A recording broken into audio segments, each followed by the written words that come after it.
Magandang araw mga kababayan. Suko ka na ba sa sibuyas? Pero huwag kang susuko dahil may mga bagong dapat kang tuklasin. At kasama po natin ang model farmer ng Occidental Mindoro. Hindi lang Occidental, Pilipinas when it comes sa onion. Alam po pong maraming nagsasabing lugi. Pero sa ngayon, tignan natin sa positibong tingin ang ikangay pagsubok sa mga ikangay in at hindi maluluging variety ng sibuyas. Kasama natin si Tatay Tony Sanggalang. At syempre, kasama po natin si Nanay Rose. Batik muna dyan ng paldo. Tony, magandang araw po. Parang magandang umaga naman tayo, bukal. Oo. Happy birthday ulit. Parang hindi ka tumatanda. Ay, ganoon ako alagang-alaga yung Alaga. misis ko. Ay, Pinalagaan ako ay. eh. At syempre si Nanay Rose. Nanay Rose, magandang umaga po sa inyo. Magandang umaga rin po. Sa mga ganitong period, may relax na kayo, tapos ng activities ng sibuyas pag ganitong panahon. Tapos na. Kailan kayo nagsisimula ng giyera sa sibuyasan? Aba, eh, pag panahon ng pagkatapos ng ali ng palay, yan And na. that's ano pong buwan yun? Nag-start ako ng November eh. November. Oo. Tapos Wala na. makukuha mo ng March. March yan. March. At yung poster dun sa Bonifacio, siya yung Dakila model. At ito po ang sibuyas na Dakila. Wala. Tatay Tony, pangalawang taon, ang pangatlong taon na? Pangatlong taon na yan. Pangatlo na? Hmm. Actually pala nung una, silent lang. Hmm. Maraming nagdududa noon na baka hindi mabili, baka kasi experimental pa lang. Pero sa pangatlo ninyo, ano ang masasabi ninyo sa tinangkilik ninyong variety na Dakila F1 po ba? Dakila F1. F1. Ano po ang masasabi niyo sa sibuyas na ito?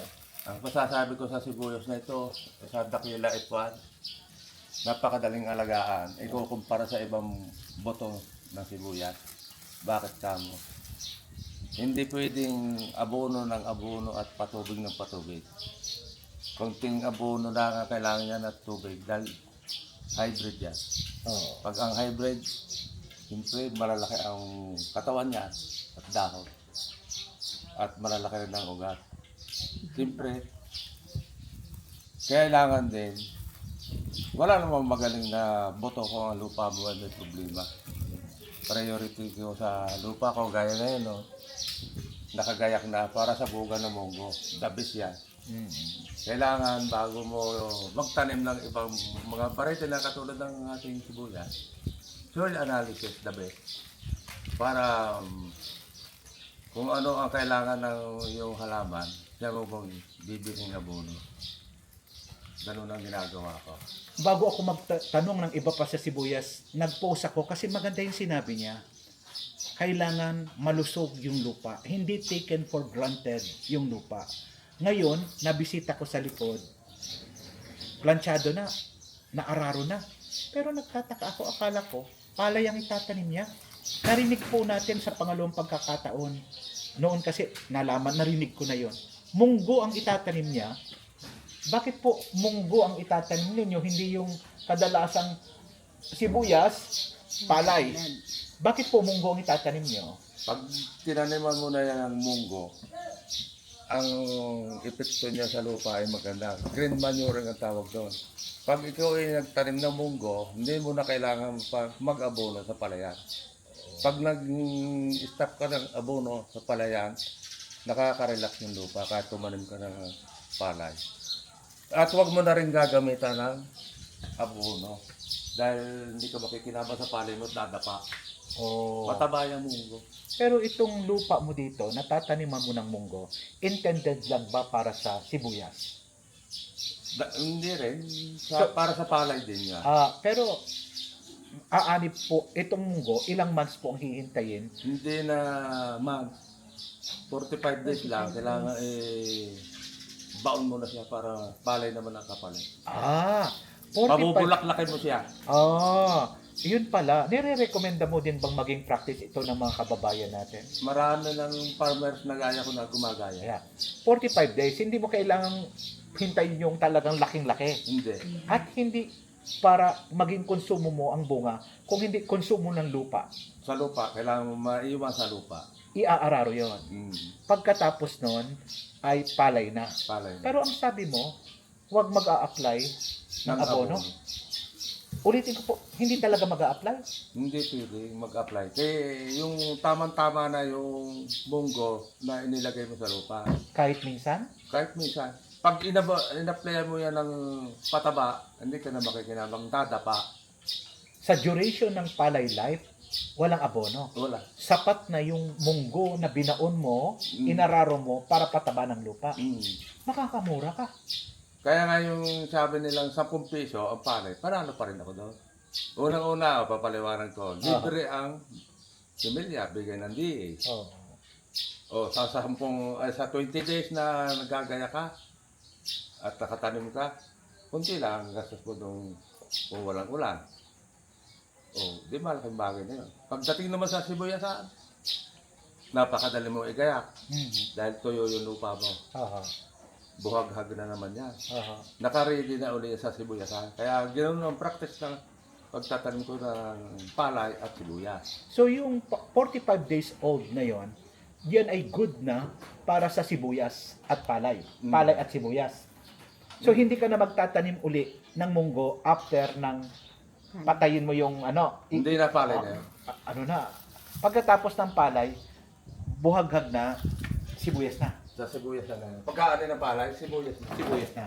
Ngayon, sa sibuyas din, anong application mo ng abono? Depende sa akin dito ay 1620 at saka Uradal.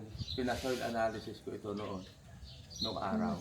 Tagal na. Kaya yun ang in-require sa akin. Kaya hindi ako nagagamit ng gaya ng mga kapitbahay ko, mga triple 4 17 kung ano ang kailangan ng lupa, yun ang dapat ilagay mo.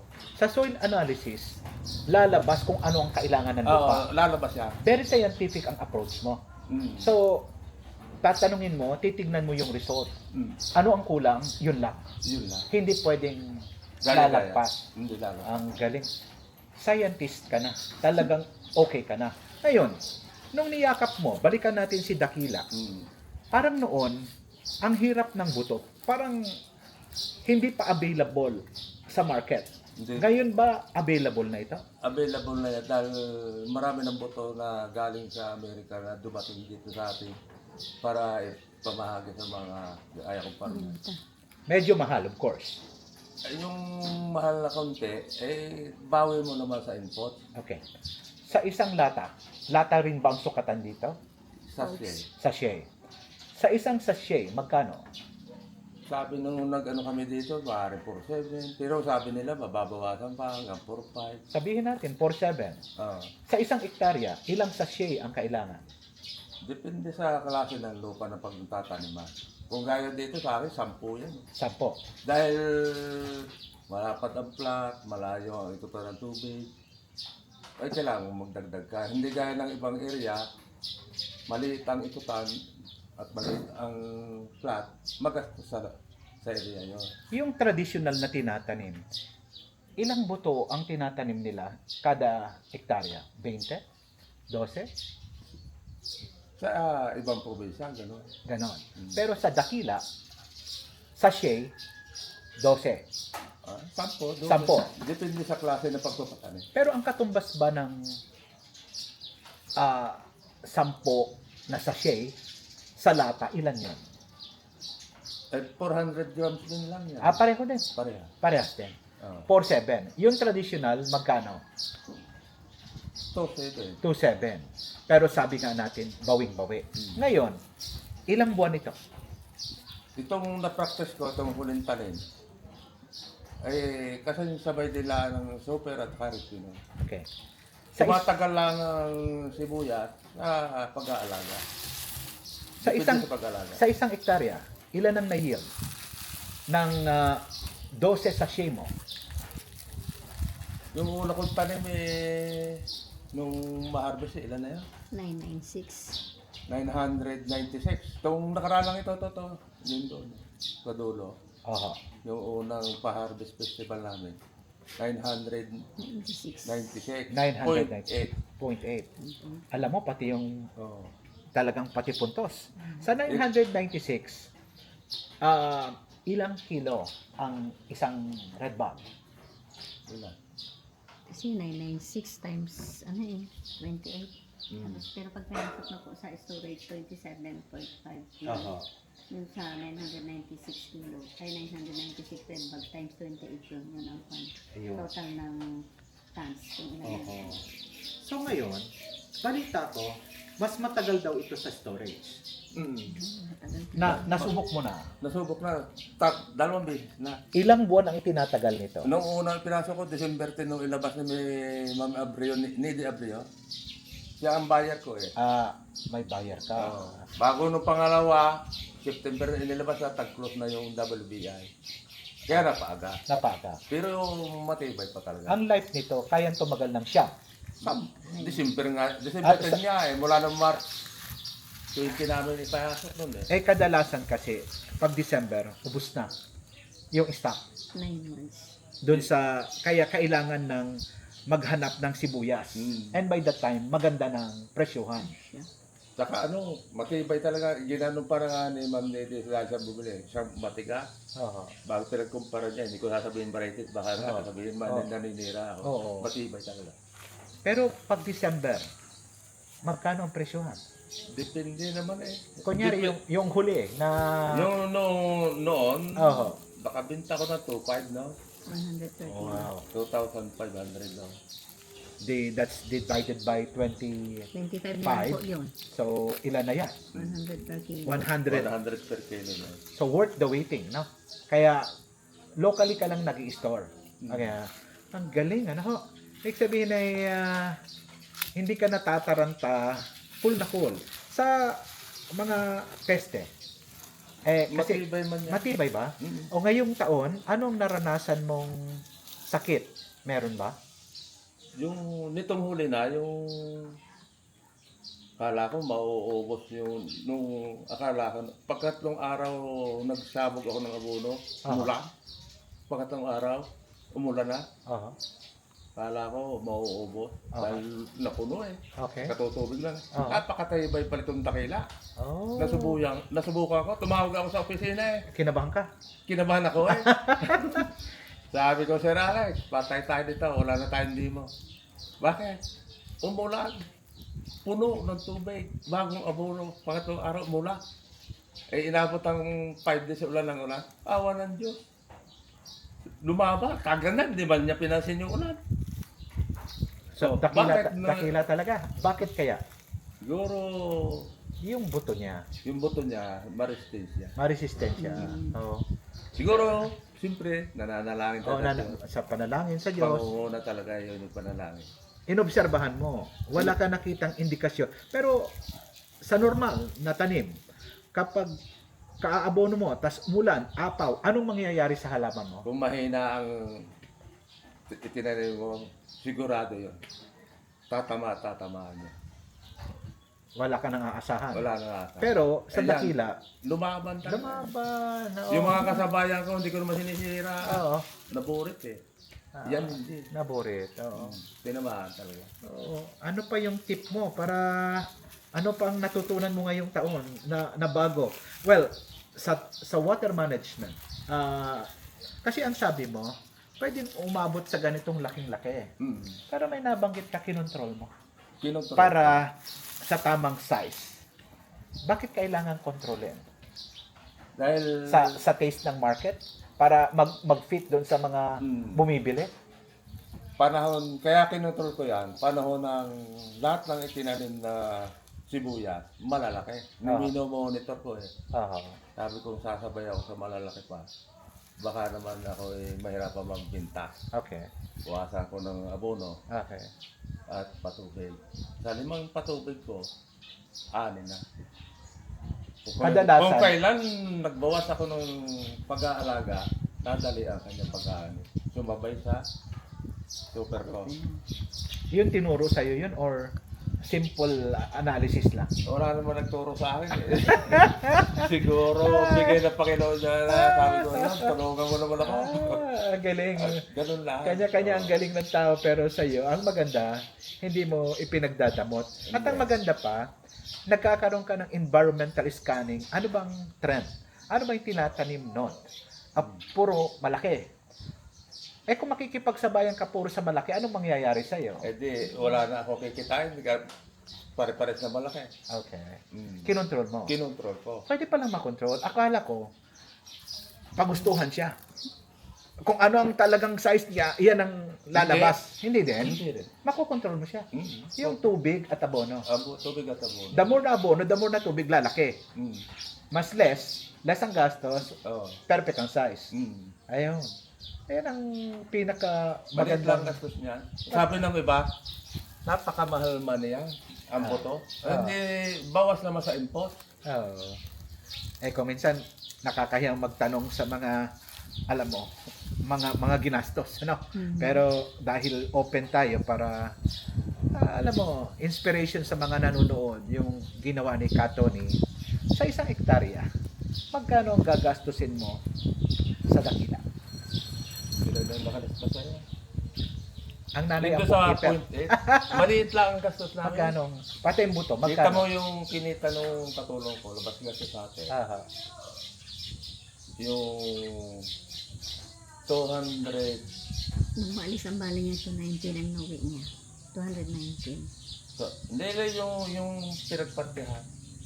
Bumarte siya ng 235. 235 sa isang hektarya. Sa presyong 23 ko kinuha. 23 pa, ha? Oo. Hindi palit ang gasto. Ay, di, kasi kahit mura, pag maliit ang gastos, paldo ka pa rin. Hmm.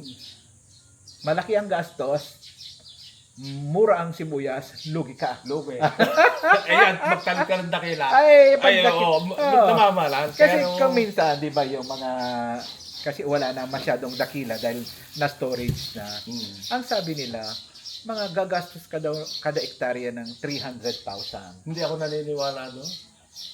Sa trade. Kung sa ako ang mag-aalaga. Oo, Hindi. sobra yun, ano? Dahil pag gumastos ka ng gano'n, yung ibang variety na itinanim mo, bago ang lupa mo ay sawa-sawa na hindi mo inalagaan, hindi mo minahal ang lupa mo, ay talagang aabutin yun. Kaya lang, pag nagmura, talo ka pa rin. Oo. Hindi gaya ng lupa ko na, ayan o, malinis na bukado. Oo nga eh. Dahil Oh, tataniman mo. pagpatak ng unay nasa sabugan ko ng munggo. Oo. Pag pwede nang ibaon ko sa yung lupa ang munggo, tatanim ako ng palay, binibila ko yun. Nakabili ako ng munggo, hindi ako nanginangayang sa munggo na Mahal lang. 115 pesos per 105 lang nakaraan ah. Oo, Saan ka, itaas na eh. saan ka bumibili? Agwas po. Ay, Agwa. kaya pala masaya ang piyesta ng Agwas. Buti nga, umabot pa ako eh. Hindi pa nga ako nakakabili. Basta nung piyesta nila, masaya sila. Bakit kayo masaya? Paldo daw sila sa munggo. Eh Oo. pala, binibili mo. Ngayon, ilang sako itong tinanim mo? 3 yung nakagayak dyan eh. Oo. Kaya, 150 kilos sa 3 hektarya. So, sa 1 hektarya, may gastos kang mga 200 Sa, dakila sa kabuuan. meron. May 200. Pero hindi 300. Ano lang? Tapos, mura na, less ng gastos mo, Walawang alagaan. maalwan, paldo ka pa Mm. sa tinatawag at saka tatagal pa at Tatagal. mabibenta mo ng December. Ano? Mm. Ang galing. Marami nang gumagaya sa'yo. Marami na. Marami na. Mm. Ito ba masyalan sa soil? Sa klase ng lupa? Hindi rin. Hindi rin. Ano? Mm. Kaya lang, pag hindi mo inalagaan niya ng maganda, hindi ka rin titita niya. Pero ang ganda ng narinig ko sa'yo na sa sistema mo sa mga kasama sa bukid, hati. Okay. Hati talaga. Mm. Talagang labas gastos hati. Mm. Pakain pa yun. Merienda. Sarap pa na maging boss ka. Eh ano naging investment Pero naman? bukal, meron din ako sarili. Ah, meron ka pa rin. Oo, yung ako lang ang tatakbaho. Mag-exercise. Eh, si Mrs. Oh. Naranasan ko mag-spray ng alauna ng madaling araw. Kasi- Yung malapit lang sa bahay. Oo. Kasi Doon ako nagsimula eh. Kasi Hindi ko mas- pwedeng kalimutan yun. mas maganda kasi nga yun ang magandang example. Kung minsan kaya mo nang gawin, iuutos mo pa. Ikaw nagpapahirap ng lubog dahil kaya mo, iutos mo pa. Kaya ang ibig mong sabihin sa statement mo na yan, kung kaya mo, huwag mo nang iasa sa iba, di mas malaki ang kita mo. Pero kung gusto mo ring makatulong, ay anong naging investment ng mga tao mo sa tingin mo, anong pinagpuntahan ng pera nila? Kasi kuminsan, alam ko marami hong dumadaing sakit ng ulo. Pero ang ipinipresent po natin, yung good side ng pagsisibuyas dahil sa experience, dakila formula ni Tony Sanggalang. Anong ininvest ng mga tao mo sa pera nila? Naririnig mong gagawin nila sa pera nila? Sabi nung tao ko, yung asawa niya may sakit daw eh. Ah. Papagamot niya. Oo naman. Pero may tricycle na sila. Pero nakabili siya ng tricycle. Ang galing ha? Sabi ko, wala pa nga ako nabili, sila meron na. Motor at Talo pa ako Ay, kasi May tricycle syempre. na sila eh. Habang wala pa si sibuyas, mag-aani na uli. At talagang determinado na naman sila sa panibagong round ng sibuyas. So, Manila market ba ito or ano, Visayan market ka mag-ano? Dito lang, kay Ma'am Nede na Abreu ko binibenta yung sibuyas. Sa Mindoro? Dito lang sa storage dito. At saka, mas pipiliin ko na ito kumpara dun sa mga imported na hindi ko alam kung ano yung spray, ano? Ito talagang sure ka na maganda sa kalusugan mo ito. Saka, kabisado na niya Alagang yung Pinoy. sibuyas ko. Ano naman ang pananaw mo dyan sa problema ng marami nating mga kababayan sa napakamurang presyuhan? Mura na. Ano ang basa mo dyan? Pinakamaganda niyan, mag-ano sila, huwag pakiramdaman, huwag nyo katulad niya yun, mag-oversupply. Kailangan kung may isang hektarya ka, 2 hektarya, huwag mong pupuruhin na. At kung pupuruhin mo sibuyas, kailangan mag-ano ka ng storage. Kasi kuminsan nagagalit sila kay Secretary Chu. Dahil sinabi ni Secretary, bawasan nyo yung tanim nyo kasi sobrang dami. Siyempre, iba-ibang interpretasyon. Pero tignan, maging objective tayo. Anong ibig sabihin ni Secretary sa kanyang sinabi na yun? Na katulad ng parang sabi mo, huwag puro sibuyas. Anong logic nung statement na yun? Pag pinuro mo talaga yan at nagaya-gaya, ugali na ng ating kapwa natin magsasakay. Pag kumita ka ng ganun, gaya-gaya. Hindi, ano ang problema natin daw? Hindi oversupply. Kung na-oversupply, wala tayong magagawa doon. Unang-una, kulang tayo sa storage. Iti, mauobliga na ibenta ng farmer sa ganung presyo. Dahil hawak na tayo ng mga negosyante. Ay yung storage natin, sadyang kulang pa ba o Kulang na kulang talaga? Mm. The more talaga, kasi you're an expert, talagang sertipikadong kulang. Kulang. At marami akong naobserbang nagpapasok gabi-gabi, nakapila sa WBI na. So kasi ayaw nilang ibenta ng ganun lang. Pero bakit ka, Tony, bakit nga ba bumababa sa analysis mo ang sibuyas? Bumababa talaga yan. Kasi ang kalaban natin, sibuyas din ng ibang bansa. So, talagang yung importation na yan ang kalaban natin. Kalaban natin ng farmer. Pero tayo sa Mindoro, kaya natin supplyan ng bansa, ano? Kaya. Kung makikinig lang na pagbigyan tayo, kasi kaya naman natin. Ano? So, yun ang naging problema. Napanood naman natin yung mga patawag nila Kiko. At parang yung data ng PSA, data, iba-iba. Kaya hindi alam kung anong data ang susundin. Kaya bandang huli, siyempre, namanipula na rin. Dahil sasabihin, wala. Pagkatapos, sobra pala dahil hindi na-report ng tama. Ano? Ngayon, paano pa babawi ang mga magsasaka ngayon? Talagang lugi, no? Ilang percent ang nalugi sa nakikita mo sa magsisibuyas natin? Siguro mga 30% ang lugi. 30%. Yung 70. Panalo. Lumabot pa sa mahal ng presyo. So meron pa rin palang nakangiti. Dito sa bayan ng San Jose, nakangiti ang iba yung hindi naharaba. May narabas ba ngayon? Meron din lugar na naharaba. Ilan lang naman yun. Ang kawawa ay ang magsaysay. Magkano lang ngayon? 15. Buti nga may namili pa. Ano ang rekomendasyon na hanggang kailan ang magsaysay aani? Buti pa ng Mayo yan. Hindi na ba tataas yan? Hindi na yun dahil wala nang storage, puno eh. Anong gagawin natin? Wala tayong magagawa. Dapat talaga ang ating gobyerno maggawa ng storage valley. Kulang na yun. Yung mga binibigay sa co-op na 10,000, 20,000. Kulang yan. Ay, 2 tao lang na magtanim yun. Ah, Oo. 30%. Wala protection sa farmers ang gobyerno. Pag ano. Ay, kita mo, nung mag-aani na, lumabas na imported. Walang protection. Ate, ano, kalaban natin ng farmer, yung sibuyas ng imported. Negosyante sa negosyante yan. Siguro ang pananaw ko dyan. Eh, yung pamimili ng FTI, narinig mo ba yung FTI? Hindi man natuloy eh. Oo nga eh, bandang huli, inamin nilang wala din pala silang pondo at ang kasama rin pala nilang mamimili eh, Co-op. private eh. Oh, private. Ay, di, nagalit lalo ang magsasaka. No? Maliban sa dagdagan ng pondo ng gobyerno ng FTI para sila yung mamili. Oo, para tama. kanya, ano. Ay, Katoni, salamat sa pagbabahagi mo. Salamat din at para may parating ko yung aking Hindi gusto para- hindi ka naging madamot sa mga impormasyon. Ay, Yung iba kasi tinatago yung sikreto, pero ikaw, wala kang tinanggihang tanong ko eh. bigay lang din lang. Yung aking nalalaman na sa pagtatanim ng anumang produkto na ay ibigay din sa akin ni Lord na talento. Talaga. Oo, ganun. Nanay Rose, magtanong ako sa iyo. Eh ano ang payo mo doon sa mga pamilyang talagang aburido dahil pagkalugi? Ikaw ba nakaranas ka ba na nalugi? Ay, may time siya, Ah, may time. 2024 or 23. Eh ano ang Sa storage kami noon. ano ang tamang mindset sa pagharap ng lugi? Ay kami po noon ay talang medyo matagal din na na sabi namin malaki-laki din yung nalugi natin. Pero may dapat mas maano pa po na dapat ay wag mong anuhin yung lugi kundi bagkos. Mas maganda yun masabi mo na ay makakabawi pa rin ako basta wag lang akong titigil magsibuyas. Yun ang tama.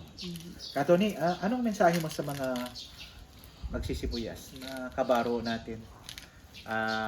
Yung mga nanalo, yung mga hindi nanalo, titigil ba tayo o tutuloy tayo? Masasabi ko doon sa mga nanalo o na kumita, ingatan nila yung pera nila. At yan pag nawala, mahirap na ulit bumalik. At doon sa natalo, nagaya ko namin ng mag-asawa na nakaranas din ng lugi. Sa bukid, hindi kami nalugi. Ang lugi namin, doon sa pag-storage, nasabayan ng gobyerno na mag-import. Noong lugi namin, ang bili namin, may 1,000 ang red bag. 1,080 ang kapital namin.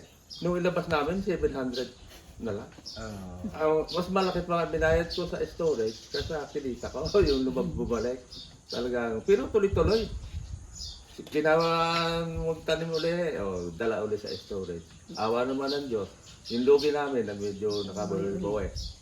Kaya yung sabi ko sa mga kapwa ko magsisibuyas na nagtatanim at yung mga nalugi, kung hihinto kayo sa ngayon, sa susunod di kayo magtatanim, hindi na kayo makakabawi. Laban lang, tuloy-tuloy. Parang ako, hindi ako sa boko. Thank you ka, Tony. Buhay po kayo. Salamat po. Okay, thank you.